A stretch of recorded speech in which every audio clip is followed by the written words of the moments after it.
They called her the Ice Queen. For 6 months, Vivian Sterling sat in the gallery of the Suffolk County Superior Court, completely silent. She watched as her husband, the tech mogul Charles Sterling, tore her reputation to shreds. He called her a leech, a fraud, a woman who contributed nothing but credit card debt to his billion-dollar empire. The media laughed at her. Her friends abandoned her. But Vivian wasn't silent because she was weak. She was silent because she was waiting. And when the courtroom finally went quiet, dead quiet, what she revealed didn't just end the marriage. It ended Charles's life as he knew it. This is the story of the most brutal divorce in Boston's history. The end of the marriage didn't happen in a bedroom or a therapist's office. It happened at the Ritz-Carlton on a Tuesday night in November, under the glow of 3 crystal chandeliers and the watchful eyes of Boston's elite. It was the annual charity gala for the Sterling Foundation. Charles Sterling, a man who wore charisma like a tailored suit, stood at the podium. He was 45, handsome in a jagged, aggressive way, with hair that was graying perfectly at the temples. He held a glass of champagne aloft, his smile tight, his eyes scanning the room for approval. Vivian sat at table 1, right in front of him. She was wearing emerald green, a color Charles hated. She sat with her back straight, her hands folded in her lap. To an outsider, she looked like the perfect corporate wife, dutiful, ornamental, and silent. Tonight, Charles boomed into the microphone, his voice dripping with false modesty. We celebrate innovation. We celebrate the grit it takes to build something from nothing. I remember the nights in the garage, the instant noodles, the desperate calls to investors. The crowd chuckled. They loved the self-made man myth. And, Charles continued, his eyes finally locking onto Vivian, I want to thank the people who tolerated the process, even if they didn't quite understand the vision. My wife, Vivian, the spotlight swung to her. Vivian didn't blink. She offered a small, practiced nod. Vivian, Charles said, a cruel smirk playing on his lips, who has mastered the art of spending the profits as efficiently as I make them. A ripple of laughter went through the room. It was mean-spirited, a joke that landed too hard. Vivian felt the heat rise in her neck, but she didn't flinch. She picked up her water glass and took a sip. But seriously, Charles went on, abandoning the script. It's hard work being the anchor, and by anchor, I mean the dead weight that keeps the ship from moving too fast. The room went silent. The laughter died. This wasn't a roast. It was an eviction notice. Charles laughed it off, pretending it was banter, and moved on to the fundraising totals. But the damage was done. At the table, the woman to Vivian's left, Jennifer Cole, the wife of a state senator, shifted her chair slightly away, as if failure was contagious. He's in a mood tonight, Jennifer whispered, not looking at Vivian. He's establishing a narrative, Vivian replied softly. Her voice was calm, almost bored. What? He's filing, Vivian said, taking another sip of water. Tomorrow, probably. He needs the public to see me as a liability before the papers drop. It's a strategy. Jennifer looked at her, horrified. Vivian, surely you're joking. Vivian turned to look at her husband on stage. Charles was basking in the applause, his hand resting on the small of the back of his new chief of staff, a 24-year-old named Audrey Mills. Audrey was glowing, looking up at Charles with the adoration of a disciple. Watch his left hand, Vivian murmured. He never touches anyone in public. He's germophobic, unless he's sleeping with them. Jennifer gasped. Vivian stood up. She didn't make a scene. She didn't throw a drink. She simply gathered her clutch, smoothed her dress, and walked out of the ballroom while Charles was still speaking. She walked past the paparazzi, past the valet, and into the cold Boston night. She hailed a taxi, not the limo. Where to, lady? The driver asked. The offices of Pendergast and Associates, Vivian said. 1400 Beacon Street. The driver glanced at the clock. It was 10:30 p.m. Lawyer's office? At this hour? He's waiting for me, Vivian said, staring out the window at the blurred city lights. She wasn't crying. She was calculating. The divorce papers arrived exactly as Vivian had predicted. The next morning, delivered not by a private process server, but by a courier to her yoga studio, right in the middle of a class. It was designed to be maximum humiliation. Charles filed for divorce on the grounds of irreconcilable differences, but the motion he filed alongside it was the real dagger. He was petitioning for an immediate freeze on all joint assets, alleging that Vivian had been embezzling funds from the family trust to support a secret gambling addiction. It was a lie, a laughable, absurd lie. Vivian had never gambled a day in her life, but the headline in the Boston Globe the next morning didn't care about the truth. Sterling silver gone, tech tycoon divorces, spendthrift wife amid embezzlement rumors. Vivian sat in the office of Arthur Pendergast. Arthur was 70 years old, a man who looked like a bulldog dressed in tweed. He smelled of old paper and peppermint. He was the most expensive divorce attorney in New England, and the only man Charles Sterling actually feared. "He's playing dirty, Viv," Pendergast grunted, tossing the newspaper onto his mahogany desk. "He's cut your credit cards. He's locked the penthouse. He's put a security detail on the Hamptons house so you can't even get your clothes." "I expected that," Vivian said. She was wearing a simple gray sweater and jeans. No jewelry. Charles believes in shock and awe tactics. He thinks if he starves me out, I'll sign the NDA and take the pittance he's offering. "He's offering $2 million, Pendergast said. "A lump sum in exchange for a waiver of all future claims on Sterling Technologies." Vivian laughed. It was a dry, hollow sound. "Sterling Technologies is valued at $4 billion, Arthur. $2 million is a tip. He claims the prenup you signed 20 years ago locks you out of the business assets," Pendergast reminded her. "He says you were a homemaker, that you contributed nothing to the code, nothing to the IP, nothing to the business strategy." Vivian stood up and walked to the window. 20 years ago, Charles was a college dropout living in my basement. He couldn't code his way out of a paper bag without crashing the server. The prenup protects his assets. It doesn't say anything about mine. Pendergast raised an eyebrow. "We need proof, Vivian. The court of public opinion is already hanging you. Charles has hired Gavin Cross." Vivian stiffened. Gavin Cross was a celebrity lawyer known as the Shark. He didn't just win cases, he destroyed the opposing party's life so thoroughly they couldn't get a job at a grocery store afterwards. "Let him have Cross," Vivian said. "I have something better." "And what is that?" "I have the journals," Vivian said softly, "and I have the server logs from 1999. Pendergast sat up straighter. "You kept the logs?" "I kept everything, Arthur. Every email, every line of code he borrowed. Every time he forged a signature." She turned back to him, her eyes cold. "But we aren't going to use them yet." "Why not?" "Because Charles is a narcissist," Vivian explained. "If we attack him now, he'll settle. He'll pay me off to make it go away. I don't want a settlement, Arthur." "What do you want?" Vivian smiled, but it didn't reach her eyes. "I want him to testify. I want him to stand in a court of law, under oath, and tell the world exactly how brilliant he is. I want him to take credit for everything. And then, I want to burn him down." The next 3 months were a hellscape. Charles moved Audrey Mills into the penthouse 3 days after Vivian moved out.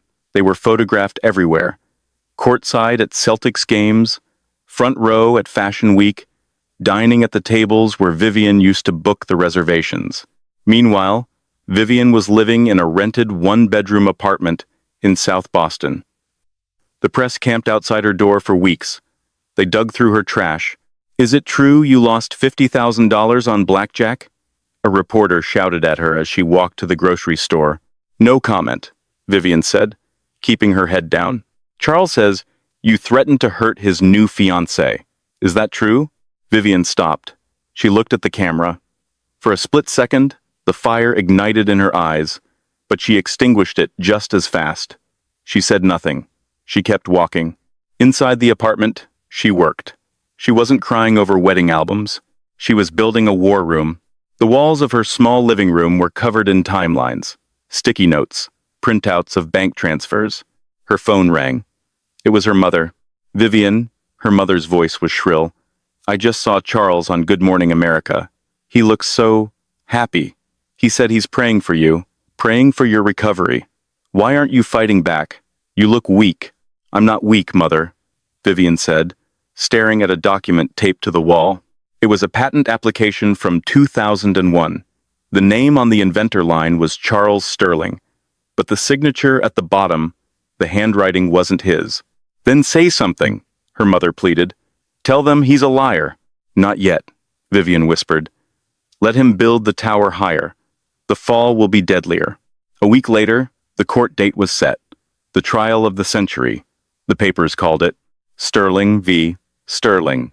On the morning of the trial, Charles arrived in a black SUV with tinted windows. He stepped out, looking like a movie star, holding Audrey's hand. He waved to the crowd. He looked invincible. Vivian arrived 10 minutes later. She took the subway. She walked up the courthouse steps alone, wearing a stark white suit. A reporter shoved a microphone in her face. Vivian, Charles says he's going to expose your life of deception today. Are you ready? Vivian stopped. She looked at the reporter, then up at the towering stone courthouse. The truth, Vivian said, her voice clear and steady, has a very distinct sound. You'll hear it soon enough. She walked through the metal detectors. The courtroom doors opened. The stage was set. The players were in position, and Charles Sterling had no idea that the woman he called useless had spent the last 20 years holding the detonator. The deposition took place 3 weeks before the trial in the glass-walled conference room of Gavin Cross's firm overlooking the Boston Harbor. It was a sterile, intimidating environment designed to make opponents feel small. Vivian sat on one side of the massive oak table, Arthur Pendergast beside her. On the other side sat Charles, flanked by Gavin Cross and 3 junior associates who were furiously typing on laptops. A videographer stood in the corner, recording every blink. Gavin Cross didn't waste time. He was a man who enjoyed the smell of blood. Mrs. Sterling, Cross began, leaning forward, his cufflinks flashing. Let's talk about the timeline. You claim you are entitled to 50% of Sterling Technologies, yet, during the founding years of 2000 to 2004, you were unemployed, were you not? I wasn't employed by a third party, no, Vivian answered softly. So you were sitting at home? I was at our apartment, yes. Charles let out a loud, derisive snort. He leaned back in his chair, checking his watch, clearly bored by the proceedings. And while Mr. Sterling was coding the algorithm that would revolutionize data compression, the Genesis code, as it's known, what were you doing? Cross pressed. Baking cookies? Watching soap operas? Arthur Pendergast bristled. Objection. Argumentative. I'll rephrase. Cross smirked.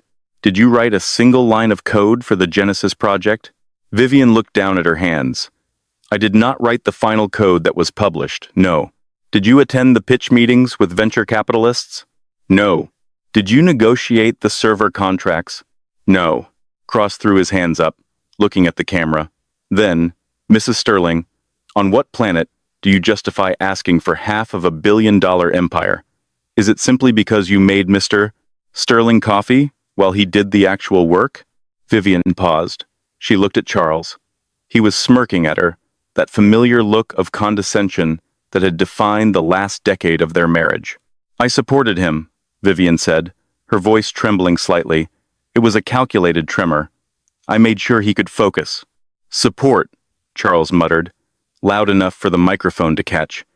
Emotional support dog. That's what she was. Vivian didn't react to the insult.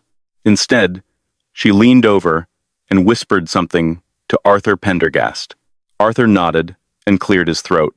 Mr. Cross, we have a few questions for your client. Charles rolled his eyes. Make it quick, Arthur. I have a board meeting at 2. Arthur adjusted his glasses. Mr. Sterling, regarding the Genesis code, you have stated in your affidavit that you are the sole author of the core algorithm. Is that correct? Absolutely, Charles said, puffing out his chest. I wrote every line. It came to me in a dream. It's my intellectual property, mine alone. And you possess the original source files? The metadata from the creation dates? Of course I do, Charles scoffed. I have everything on the secure master drive. It's encrypted. Nobody touches it but me. And you swear under penalty of perjury that no other person contributed to the logic structure of that algorithm? I swear it, Charles said, locking eyes with Vivian. She doesn't even know what C++ is. She thinks Python is a snake at the zoo. The junior lawyers laughed. Vivian remained stone-faced, but under the table, her hand clenched into a fist, then released. He had said it. He had sworn it on the record. One last question, Vivian said suddenly. She spoke directly to Charles, ignoring the lawyers. The room went quiet. Do you remember the blue error, Charles? Charles's smile faltered for a fraction of a second. A microscopic twitch in his left eye. I don't know what you're talking about. The runtime error in the beta version, Vivian said, her voice monotonous. The one that kept crashing the system every time the data load exceeded 4 terabytes. Do you remember how you fixed it? Gavin Cross interjected immediately. Objection. Relevance? My client is a genius. I'm sure he fixed thousands of bugs. I fixed it, Charles snapped, regaining his composure.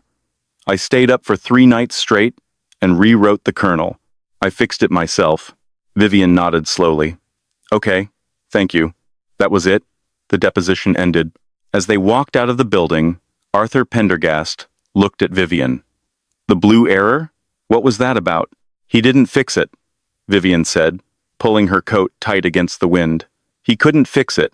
He was crying on the bathroom floor because he thought he'd lost the initial investment money. So who fixed it? Arthur asked. Vivian put on her sunglasses. We'll save that for the courtroom. The first day of the trial was a circus. The Suffolk County Courthouse was surrounded by satellite trucks.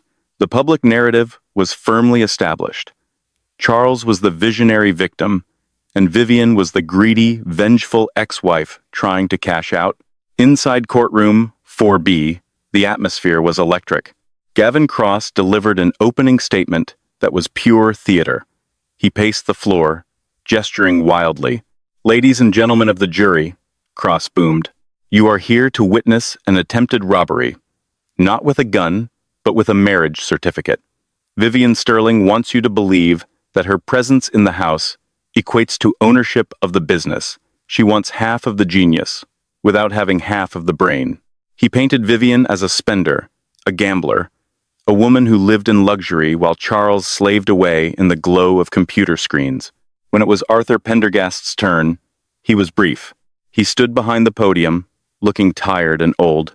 My client was a partner, Arthur said simply. Not a silent partner, but a secret one. We ask you to keep an open mind. It was weak. The jury looked unimpressed. Charles looked delighted. Charles took the stand on the second day. He was in his element. He charmed the jury, cracking self-deprecating jokes about his nerdiness in the early 2000s. He explained the complexity of the Genesis code in simple terms, making himself sound like a benevolent wizard, giving fire to mankind. I built this for everyone, Charles said, looking earnestly at the jury box. I wanted to make information free, fast, accessible. And did your wife help you with this noble goal? Cross asked. Charles sighed, a look of tragic disappointment on his face. I tried to involve her. I really did. But Vivian, she just didn't have the capacity for it. She was more interested in social climbing, parties, clothes. I loved her, but she was a distraction, not a partner. Then came the cross-examination. Arthur Pendergast stood up. He didn't walk toward the witness stand. He stayed at his table, shuffling papers. Mr. Sterling, Arthur mumbled, you mentioned the Genesis code is your sole creation. It is. And you mentioned the blue error in your deposition. Charles stiffened slightly. A minor bug. I fixed it. Right, Arthur said. He picked up a piece of paper. I'd like to enter Evidence Exhibit G into the record. It is a printed copy of an email chain dated the 14th of March, 2001. Gavin Cross stood up. Objection. We haven't seen this email. It was in the discovery box, Mr. Cross, Arthur said calmly. File 404. Perhaps you missed it. The The judge nodded. Proceed. Arthur walked the paper to the witness stand. Charles took it. Mr. Doc. Sterling, can you read the sender and recipient of that email? Charles squinted. From Charles Sterling to Vivian Sterling. And the timestamp? 3 a.m. And the content? Charles hesitated. His throat bobbed. He read aloud, his voice losing some of its boom. Viv, it's crashed again. I can't figure it out. The logic loop is broken. I'm going to lose the funding. I'm a fraud. Please, can you look at it? I know you said you wouldn't, but please. A murmur went through the courtroom. Arthur didn't smile. So, at 3 a.m., you were asking your technologically illiterate wife to look at your code? Why? Charles laughed nervously. I was delirious, sleep-deprived. I was asking for emotional support. I just wanted her to sit with me. Is that so? Arthur walked back to his table. Then let's look at Exhibit H, the reply. Sent at 4:15 a.m. from Vivian Sterling. He handed Charles the second paper. Charles stared at it. His face went pale. Read it, please, Arthur commanded. Charles stayed silent. Mr. Sterling? The judge prompted. Charles read, his voice barely a whisper. The loop is breaking because of the redundant integer in line 450. You're over-indexing the array. Delete the command lines 450 through 465. Insert the recursive patch I wrote on the napkin yesterday. It's not the hardware, Charlie. It's your syntax. The courtroom went deadly silent. Arthur Pendergast looked at the jury. Syntax, arrays, recursive patches, unusual vocabulary for a woman who thinks Python is a snake, isn't it? It doesn't prove anything, Charles burst out, gripping the railing of the witness stand. She probably copied that from a textbook I had lying around. She was just typing what I told her to type earlier. You told her to tell you how to fix the bug you couldn't figure out? Arthur asked. I was testing her, Charles yelled. He was sweating now. The charm was cracking. It was a game. She didn't write the code. I have the master keys. I have the developer signature. Ah, yes. The developer signature, Arthur said. He turned to Vivian. Vivian stood up. It was the first time she had stood up since the trial began. She didn't look at the jury. She looked at Charles. Your Honor, Arthur said. We would like to call a surprise witness, or rather, a digital witness. This is highly irregular, the judge said. It is critical to the case of ownership, Your Honor, Arthur argued.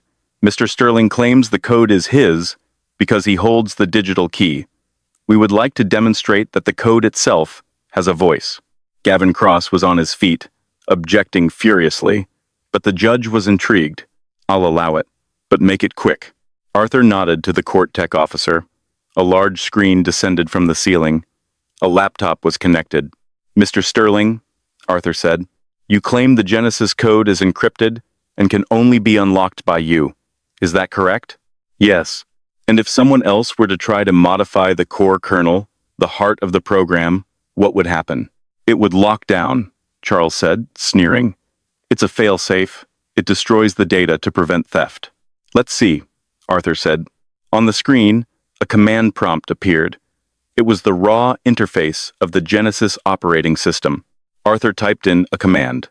Run, origin, story, exe. That's not a command, Charles laughed. That file doesn't exist. Arthur hit enter. For a moment, nothing happened. Then, the screen went black. Text began to scroll in bright green letters. It wasn't code. It was a letter. If you are reading this, it means the core kernel has been accessed.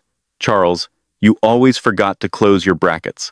You always rushed the foundation to get to the finish line. I fixed the blue error. I wrote the compression algorithm, and I embedded this message in the compile date of 2001, triggered only when a specific sequence of logic is questioned. The courtroom gasped. On the screen, the text continued. Copyright 2001. Author, Vivian Sterling, a.k.a. The Ghost in the Machine. Charles stood up, his face purple. That's a hack. She hacked the court computer. That's fake. Vivian spoke then. Her voice carried through the silence, without a microphone. It's not a hack, Charles. It's a watermark. It's been there for 20 years, hidden in the one place you never looked. Where? Charles screamed. In the one part of the code you didn't write, Vivian said calmly. The part that actually works. The silence in the courtroom didn't last. It shattered into a cacophony of shouting. Order. Order in this court. Judge Harrison slammed his gavel so hard the wood splintered. Gavin Cross was screaming objections, his face a mask of panic. Your Honor, this is a fabrication. This is a logic bomb, inserted by the defendant, to sabotage my client's company. This is corporate terrorism. Charles was still gripping the railing, his knuckles white. He looked like a man watching his house burn down while he was still inside it.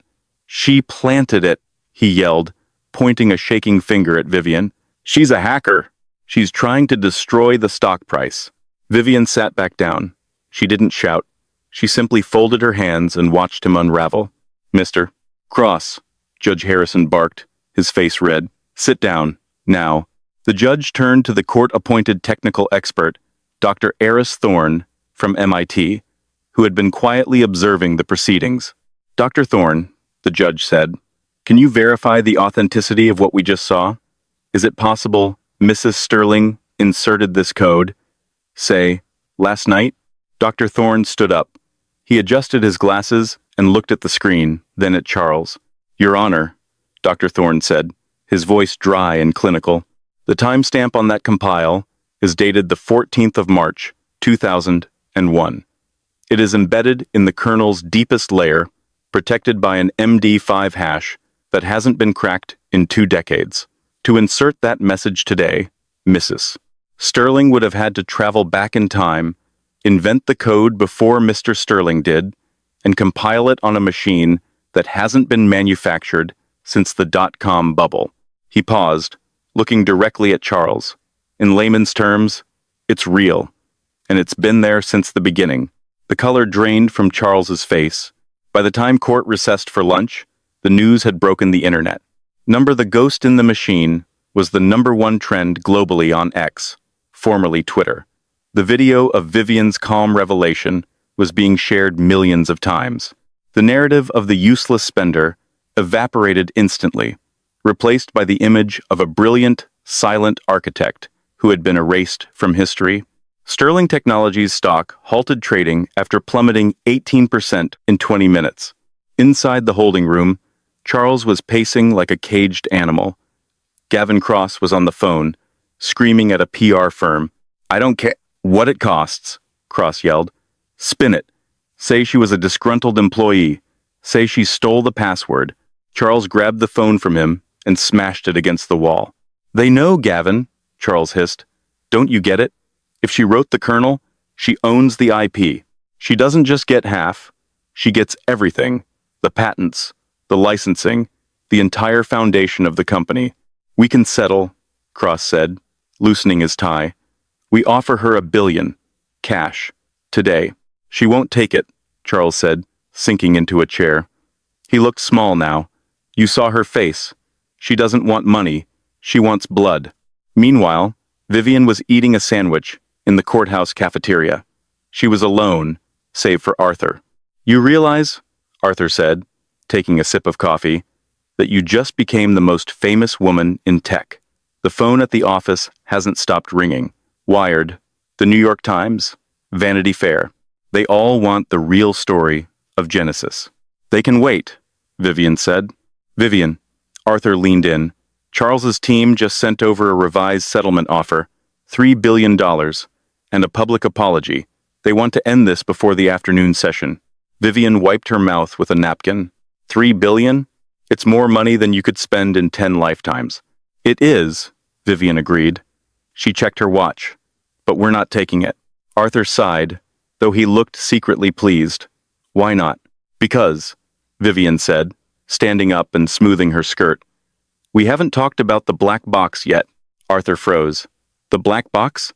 You told me that was a myth. A rumor among the developers. It's not a myth, Vivian said. And this afternoon, I'm going to open it. The afternoon session of Sterling v. Sterling began not with a bang, but with a suffocating, heavy silence that seemed to press against the mahogany walls of Courtroom 4B. The air conditioning was humming, a low, mechanical drone that did little to cool the feverish anticipation of the spectators. Every seat in the gallery was filled. Even the overflow room was standing room only.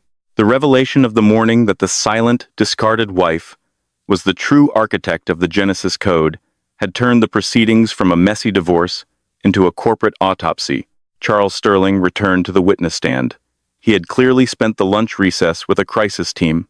His tie was straightened, his hair smoothed back, and his demeanor had shifted from manic defensive anger to a practiced, sorrowful contrition. He looked like a man, ready to admit to a small mistake in order to hide a catastrophic crime. Arthur Pendergast approached the podium.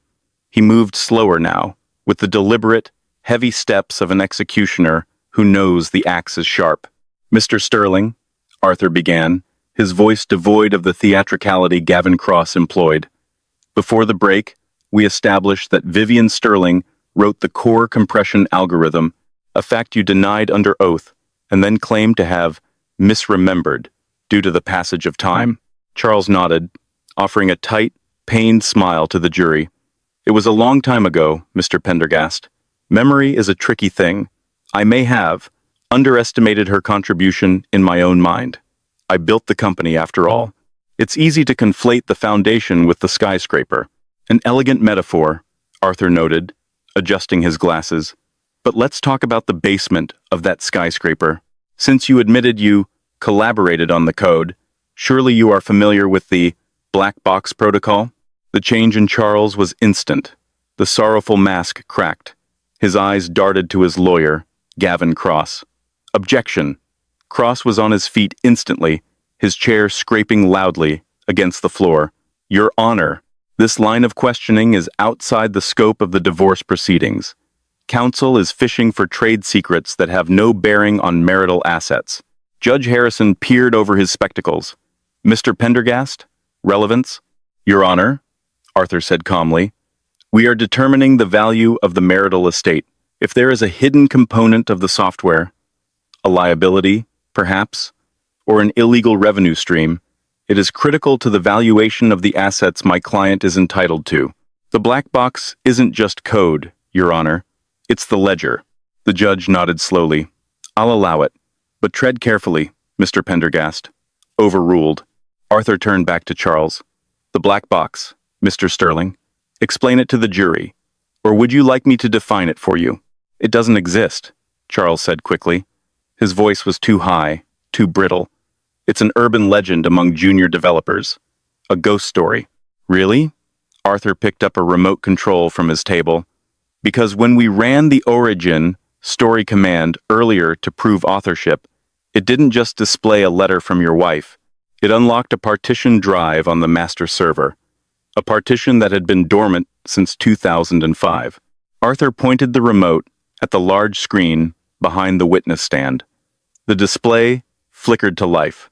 This time, there was no sentimental letter. There was a spreadsheet.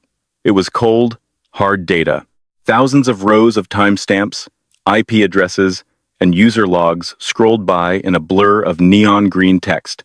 "This," Arthur said, his voice dropping an octave, "is a record of unauthorized data transfers. Specifically, user data, private emails, search histories, GPS location data, financial metadata, all harvested from the users of the Genesis app without their consent." A collective gasp rippled through the courtroom. The jury members leaned forward, squinting at the screen. "And here," Arthur continued, highlighting a column in bright red, "is the recipient of that data. Global Analytics Corp." The name hung in the air like smoke. Global Analytics was not a marketing firm. It was a data brokerage notorious for selling intelligence to foreign governments and private military contractors. Charles stood up, gripping the railing of the witness stand, so hard his knuckles turned white. "That's a lie. We have a strict privacy policy. We are end-to-end encrypted. I would never sell user data." "The logs don't lie, Charles." The voice cut through the room, clear and sharp as a diamond cutter. It wasn't Arthur. It was Vivian. She stood up from her seat at the defense table. For the first time in the entire trial, she walked past the bar. The bailiff took a step forward to stop her, but the sheer force of her presence made him hesitate. The judge held up a hand, signaling the bailiff to stand down. "You built the back door," Vivian said, walking until she was standing directly in front of the witness stand, looking up at the man who had tormented her for 2 decades. "In 2005, you told me it was for diagnostic purposes. You told me it was a failsafe to help fix bugs remotely without crashing the user's system. I believed you, but you weren't fixing bugs. You were copying keys." "You have no proof," Charles screamed, sweat now beading visibly on his forehead. "That's just raw data.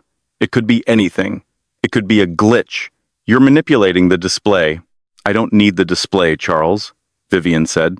She reached into her leather tote bag and pulled out a thick, heavy file bound with a red elastic band. She slammed it onto the wooden railing of the witness stand. The sound echoed like a gunshot. "I have the wire transfers," she said. Charles stared at the file. His mouth opened, but no sound came out.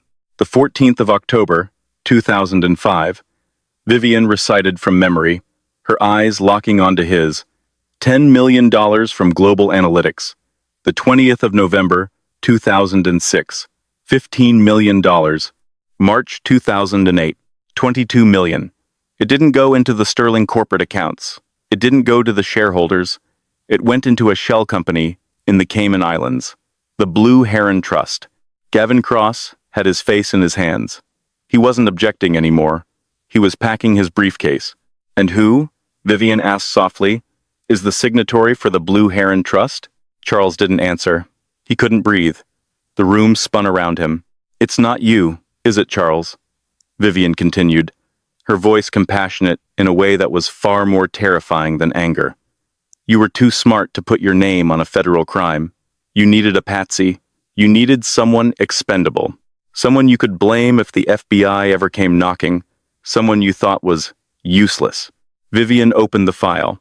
She pulled out a single document, a bank authorization form from the Bank of Georgetown, Cayman Islands. "You forged my signature," she said. She held the document up for the jury to see. It was a perfect replica of her signature, authorized on the account that held the illegal millions. "You put the illegal accounts in my name," Vivian said, her voice shaking with controlled rage. "You thought if the walls ever closed in on you, you'd just throw your hands up and say, 'I had no idea. My shopaholic wife must have done it to fund her lifestyle.' You set me up to take the fall. For 15 years of corporate espionage and wire fraud, the press gallery was in a frenzy. Reporters were typing furiously on their phones, ignoring the strict rules against broadcasting. This was the kill shot." Charles looked at the jury. He looked at the judge, whose face had hardened into a mask of pure disgust. He looked at his lawyer, who refused to meet his eye. "I," Charles stammered, the fight draining out of him. "I did it for the company. You don't understand. We were going under in 05. The burn rate was too high. I had to generate revenue, or the whole thing would have collapsed. It was just metadata. It didn't hurt anyone." "It hurt me," Vivian said, "and it ends today." Arthur Pendergast stepped forward, smoothly taking the baton back from his client. "Your Honor, in light of this admission and the physical evidence, we are not just asking for a divorce judgment. We are submitting this entire file to the Department of Justice for immediate review regarding wire fraud, identity theft, and the illegal sale of protected data to foreign entities." Judge Harrison slammed his gavel down. "Mr. Sterling, you are to surrender your passport to the bailiff immediately. You are considered a flight risk. Bailiff, please ensure the defendant does not leave the building until federal marshals arrive." Charles Sterling, the billionaire genius, the man who wanted to be king, slumped over the witness stand. He buried his face in his hands, sobbing. It wasn't the cry of a man who was sorry. It was the cry of a man who had lost the game. But Vivian wasn't done. She leaned in close, so close that only he could hear her over the commotion of the courtroom. "You called me an anchor," she whispered, her voice like ice. "You were right, Charles. I am the anchor, and I just dragged you to the bottom of the ocean." As the bailiffs moved in to escort Charles away, not to his penthouse, but to a holding cell, Vivian turned around. She didn't look back at him. She walked back to her table, her head high. Audrey Mills, the young mistress who had been wearing a smirk for the last 6 months, was sitting in the front row. Her face was streaked with mascara, tears streaming down her cheeks as she watched her golden ticket being led away in cuffs. She looked at Vivian with sheer terror. Vivian stopped in front of her. She adjusted her purse on her shoulder and looked the girl up and down. "He's all yours," Vivian said, her voice calm and final. "I hope you have a good lawyer. You're going to need one when they ask where the engagement ring money came from." Vivian pushed open the courtroom doors and walked out into the blinding flash of the paparazzi cameras, leaving the ruins of her marriage behind her. The courtroom had cleared hours ago, leaving only the echoing footsteps of the janitorial staff and the low hum of the industrial air conditioning units, battling the humid Boston afternoon. The spectacle was over. The cameras were gone. The screaming crowds of reporters had dispersed to file their stories, their headlines already written in bold, unforgiving fonts. Sterling falls, the ghost in the machine prevails, billionaire fraud exposed. Charles Sterling had been led out of the back entrance in handcuffs, his head bowed low, shielding his face from the few straggling photographers who had managed to sneak past the perimeter. His empire, once thought to be an unshakable monolith of the tech world, lay in ruins before the 6 p.m. news cycle even hit the airwaves. The board of directors had convened an emergency meeting via secure video link while the verdict was still being read, voting unanimously to oust him. His stock options were frozen, his assets were seized. The golden boy of Silicon Valley was now just inmate number 8,940 at the Suffolk County holding facility. 3 months later, the dust had begun to settle, though the air in Boston still felt charged with the electricity of the trial. The Sterling case had transcended mere gossip. It was now a mandatory case study in both law schools and Ivy League business programs across the country. Professors used it to teach the volatility of intellectual property law, while ethics classes dissected the moral bankruptcy of Charles's data brokerage schemes. But for the public, it was simply the most satisfying drama of the decade.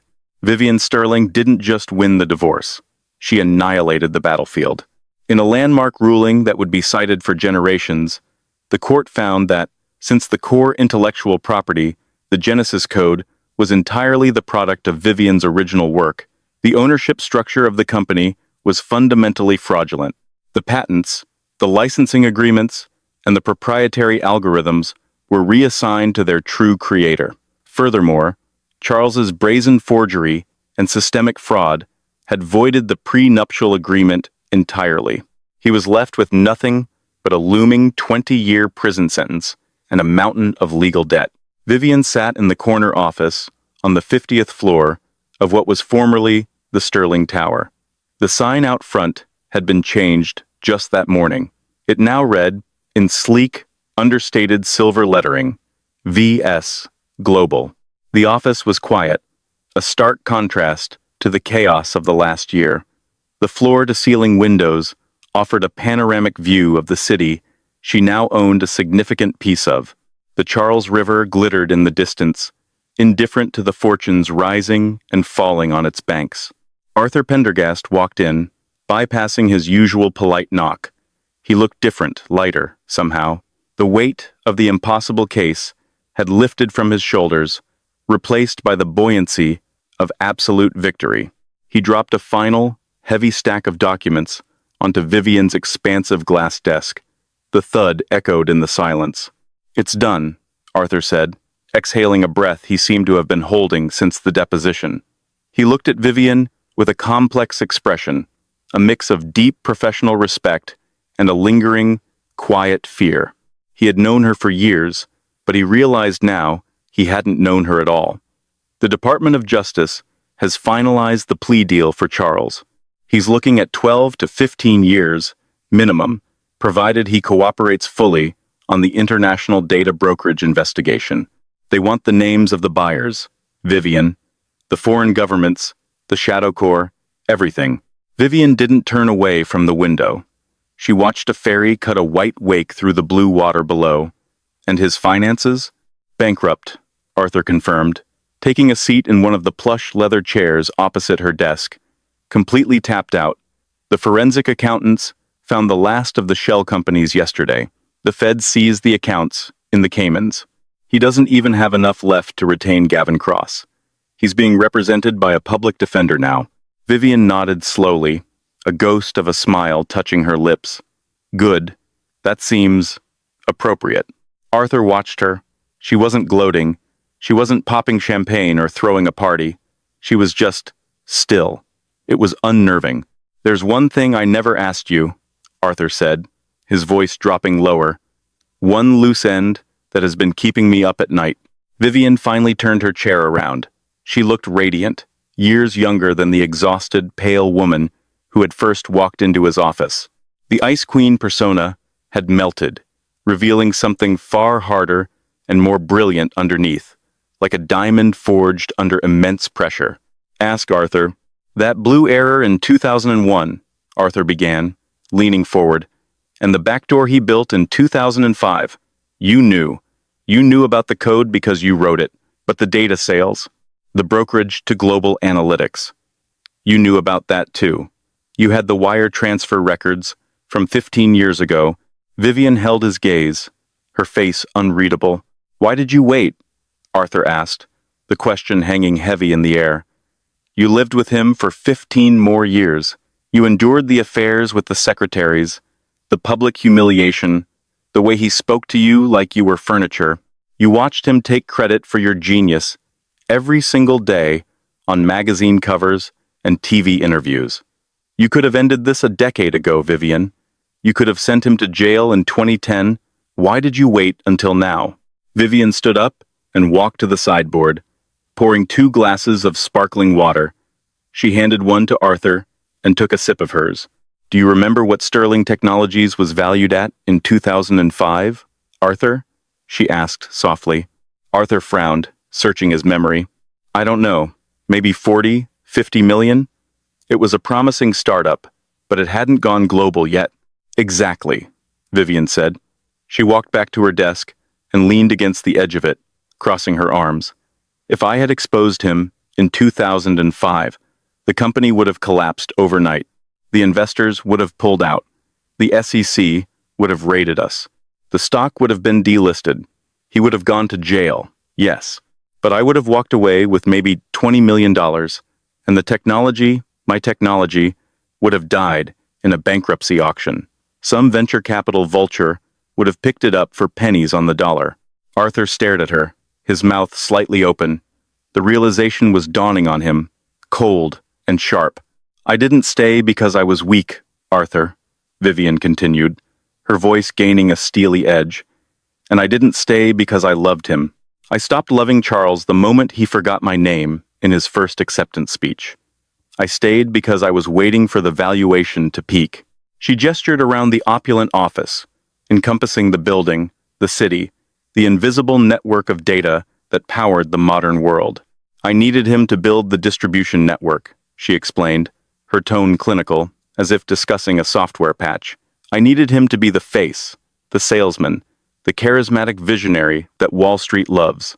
I let him think he was the protagonist of the story. I let him believe he was the master of the universe. I let him build my empire for me, brick by brick, lie by lie, while I sat in the shadows and kept the receipts." Vivian walked over to a safe built into the wall behind her desk. She spun the dial left, right, left, and the heavy steel door clicked open. From inside, she pulled a small, unassuming object. It wasn't a hard drive or a stack of cash. It was a tattered, yellowed cocktail napkin, preserved in a plastic sleeve. She placed it on the desk in front of Arthur. He looked down. The ink was faded, but the handwriting was unmistakable. It was Vivian's. It contained the original logic tree for the Genesis code, the scribbled notes of a genius struck by inspiration in a crowded bar. But at the very bottom, scrawled in the margin, was a note she had written to herself. It was dated the 14th of November, 2001, the night Charles had first told her she was just a wife, and that she wouldn't understand the business side of things. The note read, "Let him fly high. The higher he goes, the more I own when I clip his wings." Arthur looked up from the napkin, a chill running down his spine. You planned this, he whispered. For 20 years. You planned the divorce, the trial, the timing. I planned the acquisition, Vivian corrected him. Charles thought he was using me as a patsy for his illegal trades. He thought he was so clever, putting the accounts in my name. But I was using him as a CEO. I let him take the risks. I let him expand the market share. And when the company hit a $4 billion market cap, that's when I decided it was time to cash out. She picked up the napkin and slid it back into the safe, locking it with a decisive click. I don't care about the insults, Arthur, she said, turning back to him with a smile that was both dazzling and terrifying. He called me a leech. He called me dead weight. He called me illiterate. Let him talk. Words are just noise. They evaporate. But equity is the only thing that speaks. And now, I own 100% of the conversation. Arthur stood up, straightening his suit jacket. He felt a sudden urge to leave, to get out of the room before the sheer gravity of her intellect crushed him. You are terrifying, Vivian. I'm a businesswoman, Arthur, she replied, extending her hand. And business is good. As Arthur left the office, closing the heavy oak door behind him, Vivian Sterling walked back to the window. She looked down at the city one last time, then picked up her phone. She dialed the number for the board of directors. Gentlemen, she said, her voice commanding and calm, this is Vivian Sterling. Let's begin the rebranding. I have some ideas for the future. And that is how the Ice Queen of Boston pulled off the greatest long con in corporate history. In the end, Vivian Sterling proved a fundamental truth about power. The most dangerous person in the room isn't the one shouting the loudest, or the one with the microphone, or the one with the billion-dollar smile. It's the one who knows how to wait. It is the person who is willing to endure the silence, to swallow the pride, and to play a game so long and so complex that their opponent doesn't even realize they are playing until the checkmate is already on the board. She turned every insult into an investment.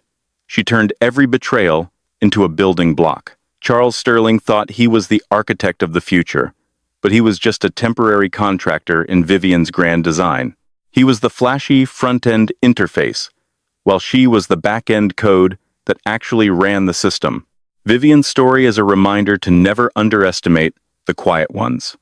While Charles was busy trying to convince the world he was a god, Vivian was busy ensuring she owned the heavens he was trying to fly in.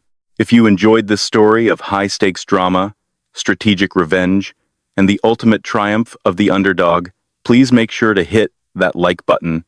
It really helps the channel grow and lets us know you want more content like this.